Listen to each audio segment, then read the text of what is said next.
Member for Blaine. Thank you, Madam Speaker. My question is to the Education Minister.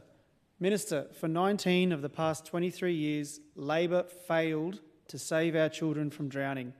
They failed to ensure that our children learnt life-saving water skills in primary school. As a child, I nearly drowned at Wongai Falls. Fortunately, Oswim came to my school, Bachelor Area School, and gave free swimming lessons to the kids there, which taught me to be a confident swimmer.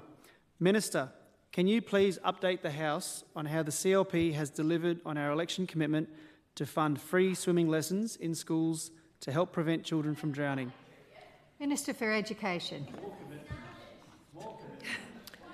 Thank you, Madam Speaker. I thank the member for Blaine for the question, and I know that he is extremely passionate about swimming in schools after his near-drowning experience.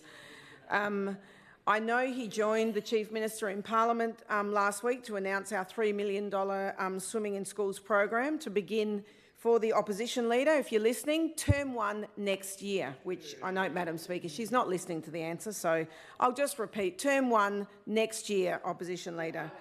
So the program will see all children in years 1 to 6 develop swimming and water safety skills for free. Government and non-government schools will receive funding to provide free swimming lessons, as well as funding to cover transport costs if required. So no child will miss out, Madam Speaker. For remote schools with limited access to pools, tailored programs will be developed utilising both public and privately owned pools.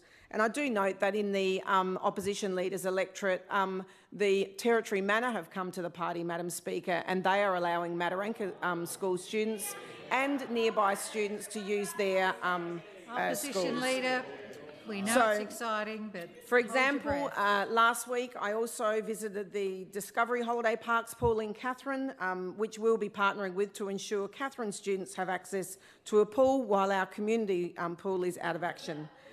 The department is working very closely with Royal Lifesaving NT and has already identified those remote schools that will need extra support and innovative solutions to develop the right program for that school. The member for Blaine spoke about visiting Wongai Falls as a child and getting into trouble because he lacked swimming schools. This is an all too true story in the Territory that could turn into a nightmare for some families. We have an amazing outdoor lifestyle here in the Territory, whether it's visiting our beautiful waterfalls at Litchfield or the hot springs in Katherine, fishing or cooling down just in our backyard pools. Water is a part of the Territory lifestyle. So yet less than 5% of our Year 6 students meet the National Swimming and Water Safety benchmark, which is shameful. What is even worse is the NT has the highest per capita drowning rate in Australia, more than 3 times higher than the national average, which is shocking. And yet for 20 years, we've not had compulsory swimming lessons in the NT, despite swimming and water safety education being a part of the national curriculum. It is not good enough and we must do better.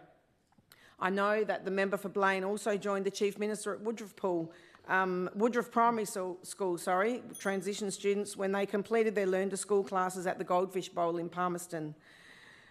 So for transition students, Madam Speaker, parents relinquished the $100 sports voucher plus paid $20 on top of that to attend the swimming lessons. This actually means that these children get swimming lessons for free.